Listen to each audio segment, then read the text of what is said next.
കഫക്കെട്ടിൻ്റെ ശത്രു എന്നറിയപ്പെടുന്ന ഒരു ഔഷധ ചെടിയാണ് ആടലോടകം. പനി, ചുമ, കഫക്കെട്ട് ഇതിനൊക്കെ പരിഹാരമായിട്ട് ഇതിൻ്റെ നീരും തേനും ചേർത്ത് കഴിക്കുന്നത് വളരെ നല്ലതാണ്.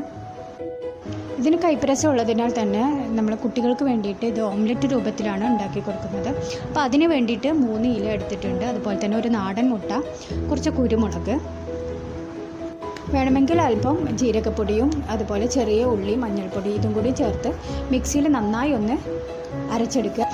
ഈ മുട്ട ഒഴികെയുള്ള ചേരുവകളൊക്കെ അമ്മിക്കല്ലിൽ അരച്ച് നമുക്ക് ഉപയോഗിക്കാം കേട്ടോ. അങ്ങനെയാണെങ്കിൽ ഏറ്റവും നല്ലതാണ്. ഇതിപ്പോൾ അരച്ച് കിട്ടിയിട്ടുണ്ട്. ഇനി ചൂടായ ഒരു പാനിൽ അല്പം വെളിച്ചെണ്ണ ഗ്രീസ് ചെയ്ത് അതിലേക്ക് ഒഴിച്ച് അതൊന്ന് പൊരിച്ചെടുക്കണം. അപ്പോൾ നമ്മുടെ ഓംലെറ്റ് റെഡി ആയിട്ടുണ്ട്. അപ്പോൾ ഇത് ട്രൈ ചെയ്യാത്തവരുണ്ടെങ്കിൽ ഒന്ന് ട്രൈ ചെയ്ത് കുട്ടികൾക്കൊക്കെ ഉണ്ടാക്കി കൊടുക്കുക. എൻ്റെ മക്കൾക്ക് ഒരുപാട് ഇഷ്ടമുള്ളതാണ് ഈ ഒരു ഓംലെറ്റ്. അപ്പോൾ പനിയും ചുമയൊക്കെ പമ്പ കിടക്കാൻ വേണ്ടിയിട്ട് ഈ ഒരു ഓംലെറ്റ് കുട്ടികൾക്ക് ഉണ്ടാക്കി കൊടുക്കണം.